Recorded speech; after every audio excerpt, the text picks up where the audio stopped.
Hey guys, thanks for clicking on the video. If you're new, hi, my name is Stephanie. And if you're returning, thank you for coming back. This is a video I found in my camera. I decided to put together. It has a little bit of a meaning if you watch till the end. I hope you enjoy.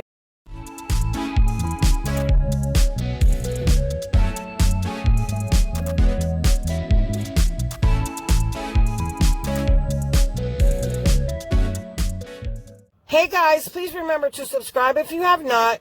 Rate the video thumbs up and turn on your bell so you're notified each and every time I upload. Thanks.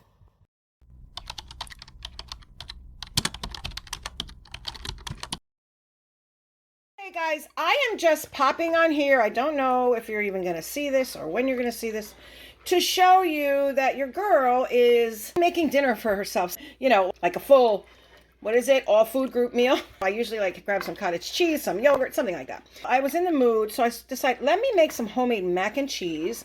I also am making a burger, but it's not a hamburger. It is these. They are the plant-based patties. Let me show them to you. Here they go here. Now, listen, I'm sorry, but please tell me if that doesn't not look like chopped meat. And these are the ones I was talking to in an older video. They're very good. They're very good. They taste just like a burger, especially when you're putting all the fixings on them. So that's what I do. But okay, I have to keep stirring. So I figured, let me pop out the camera. So I'm going to have a burger. I haven't decided if I'm using a bun yet. I may just, I don't know, cook it like that with some green peppers, onions, and mushrooms. I did use the Land O'Lakes light butter canola oil. That is what I use in place of butter. And then, of course, we have fresh asparagus, which, oh my gosh, we're on sale for $1.99 a bunch, which is crazy because my local store next to me, they're like $6 for 1 pound of asparagus spears. But they were like $1.99, so I grabbed 2 and I took a few out, and then I also brought some broccoli with it. So I'm going to have like a little vegetable on the side. So that is what I'm doing. I actually am using low-fat cheese. Now, I threw out my grater. Yep. I sure did when I moved. Oh, I'll get another one, you know, that kind of thing. Well, no, I forgot. I haven't had a need for it. So I am grating the cheese by hand and adding it in here a little bit at a time. Okay, so there is the sauce. It's not near done yet. I have to add that much cheese. And I'm making a pound so that I will have it. I usually freeze my mac and cheese in a food saver. You absolutely can do that. Don't let anybody tell you can't. All you have to do is thaw it out and then pop it back in the oven for a few minutes so that it gets crispy again. And I've done it many, many times. And I will bake this in the oven. I do have my casserole dishes laid out. This is the one thing. You have to keep stirring it or else it will burn and that will be no good. I'll be back to show you after I pour the cheese onto the noodles. I've already boiled them and I will have to put them in the casserole dishes. So I'll be RB. So I'm back. I went ahead and sorry, I'm trying to keep the camera steady. But I went ahead and I spooned the macaroni, the cooked macaroni. There it is right there. Wait, let me show you. This, and that was what was left over. I went ahead and I spooned it into the casserole dishes. Now, I did get these they're from Rubbermaid, and here are the lids for them. There's 3 of them. It came in a set. And I did get it from one of the try and review opportunities that I did. But anyway, I'm really trying to stand back. My light is terrible in the kitchen. So I went ahead and I poured in the macaroni here. And I spooned the mixture over top, and then I added breadcrumbs. Now, you can absolutely do like the buttered breadcrumbs. I don't do that. I just think that's a lot of margarine and butter. I already have some, you know, in the sauce. But let me show you something. Your girl made way too much sauce. But that's all right. What I can do is I can put this in one of my food saver bags and store it in the freezer. I'm going to put it in the oven. Now, you can put it right on the rack. And I always do put paprika. I don't know what's been going on with me. I put it on everything. I don't know what that's doing. I don't know if my body's craving something. I don't know.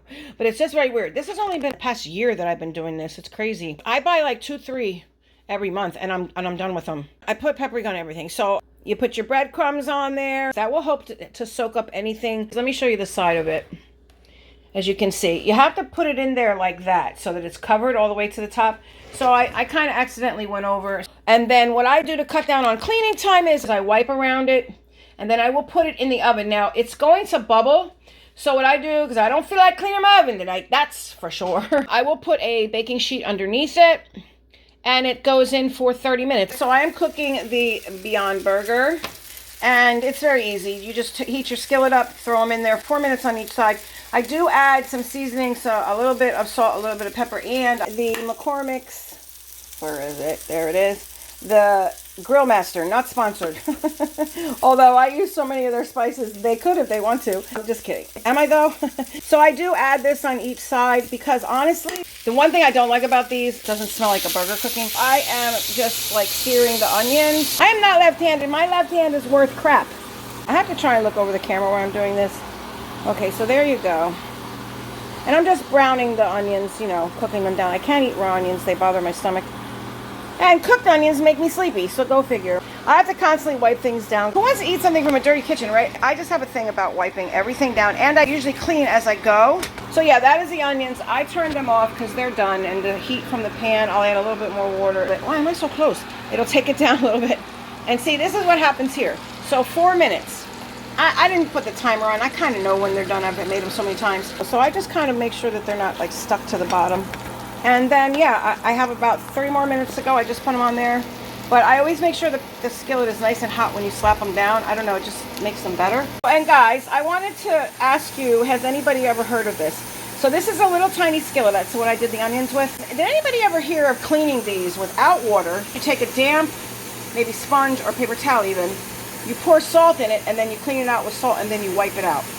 That is supposedly, for a cast iron skillet, the proper way to clean it. I know, it sounds crazy, right? But it actually works, and it gets spotless, and it just holds all the flavor. Like, you know, this is a seasoned pan. I've had it for quite a while. It needs to be seasoned more, but because I don't use a ton. But my grandmother always cooked in these kind of pans. I guess back in the day, stick-proof wasn't a thing, but yeah. So anyway, I'm just letting that dish be done. I will do that after dinner. Everything else is washed because I do not play when it comes to dishes. I can't do it. It's an OCD thing. I think I'm going to take it out. Now, the trick with mac and cheese is you have to let it sit. You can't dig into it right away. You really have to let it sit for a few minutes, which I did not take into account when I was doing the rest of the food. But anyway, that's what we have thus far. I did opt for a onion burger because it's very, very good. And then here are my steamed vegetables. Now, with the mac and cheese on there, it'll look even prettier. Okay, so I went ahead and I scooped it out. I should have waited just a little bit longer, but here's what I'm doing. I made an extra plate because I had leftover, you know, like I'm not going to eat 2 burgers. And I had extra vegetables, and I just put a little bit of the mac and cheese on there. And yeah, I said I was going to wait for the dishes, but I had to do that pan, the frying pan. Where is it? Over here, I had to do it. So once this is cooled down, I can put the top on it, and I will put it either in the refrigerator or you can put them in the freezer, either or. This will have a top on it, and then, like I said, I'll have something ready for tomorrow, probably for dinner. And that is my dinner. I just felt like ketchup, no. I have onions and all that, so I opted for a big slice of beefsteak tomato. I have some lettuce on the bottom there, and that is it. Let me know in the comment section below, guys. Do you ever do this for yourself? I highly recommend, at the very minimum, cook yourself a good meal once a week, at least once, if not more. I highly recommend more. You know, we're programmed to take care of others. And let me just speak for myself. I rarely took care of myself, but I find that little things like this, and what does this have to do with beauty, you may ask? Because yes, this is a beauty channel. Everything. It has everything to do with beauty. Taking care of yourself. You know, having a nice meal like this, it only took me, you know, with the prep time, about an hour, hour and a half. Just take care of yourself, because after all, there is nobody else like you in the world. You are unique, you are one of a kind, and you're worth it. Till the next one, see ya.